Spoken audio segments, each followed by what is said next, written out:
Hi. Get comfortable. Close your eyes if you want. You don't have to, but you can. This is just a story about a small dog. Nothing important happens. That's the whole point. Tonight I'm going to tell you about the miniature Schnauzer, where it came from, how it got its name. Very boring things, perfect things to fall asleep to. Let's start. A long time ago, the mid-1800s, there were farms in southern Germany. Bavaria, mostly. Quiet places. Fields and barns and not much else. The kind of place where nothing happens for a very long time, and everyone is fine with that. The farmers had a dog called the standard Schnauzer, a medium-sized dog. Nice beard. Looked a bit like a tired professor. It guarded things. It herded things. It was fine. But the barns had rats, small rats, in small spaces, and the standard Schnauzer was just a little too big to fit into those spaces. So the farmers thought, very slowly, over many years, what if we made the dog smaller? That's it. That's the origin story. They just made it smaller. They crossed the standard Schnauzer with smaller dogs. Probably the Affenpinscher, a funny little dog with a flat face and a lot of energy. Maybe a miniature poodle, too.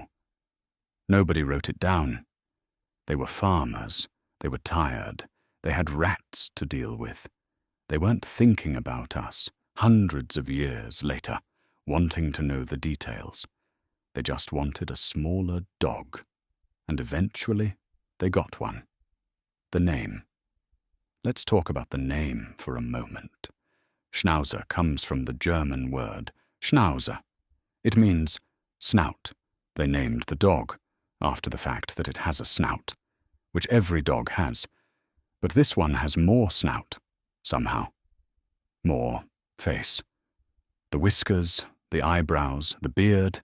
It's a lot of face, so they called it the face dog, more or less. The first dog to be called Schnauzer by name won a dog show in 1879. Just one dog named Schnauzer. And then everyone decided, yes, that's what they're all called now, because of that one dog. At that one show, nothing dramatic happened. No one fought about it. They just agreed. Quietly. The way Germans agree about things.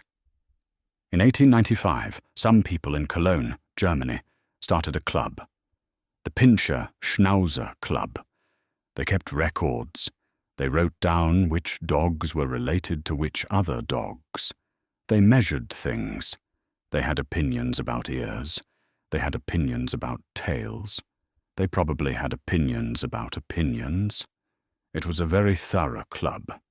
In 1899, the miniature Schnauzer was officially recognized as its own breed, separate from the standard Schnauzer. It had its own category now, its own paperwork, its own section in the stud book. A small dog with a small entry in a large book. That was enough. This is the part of the story where not very much happens for about 20 years. The dogs existed. People liked them. Some of them went to dog shows. Some of them stayed on farms. They all had very good beards. Are you still awake? You don't have to be. The next part is also not very exciting. The first miniature Schnauzers arrived in America around 1924. A few dogs on a boat. Nothing dramatic. They didn't know they were crossing the Atlantic. They were just dogs, being dogs, on a boat. Probably sleeping most of the way. Dogs are good at that. Better than us, honestly. In 1933, people started the American Miniature Schnauzer Club. It was the Great Depression. The economy was collapsing. And some people thought, you know what we need right now? A committee about small dogs. And then the dogs just became popular. Slowly. Over decades. No one famous owned one. There was no movie. They just kept showing up in people's homes year after year because they were small and sturdy and didn't shed very much. They were easy to love, the kind of easy that doesn't need a reason. By the 1970s, they were one of the most popular breeds in America. A quiet, boring kind of popular. The kind where nobody notices it happening until it's already happened. They bark. I should tell you that. They bark at everything. Doorbells, mailmen, leaves, shadows, nothing. They bark at nothing, sometimes just to stay in practice. But right now, the one on your screen is sleeping. So it's quiet. They're stubborn. They follow you everywhere. They have opinions about food. They stare at you with those eyebrows like they're disappointed in your life choices. But in a loving way.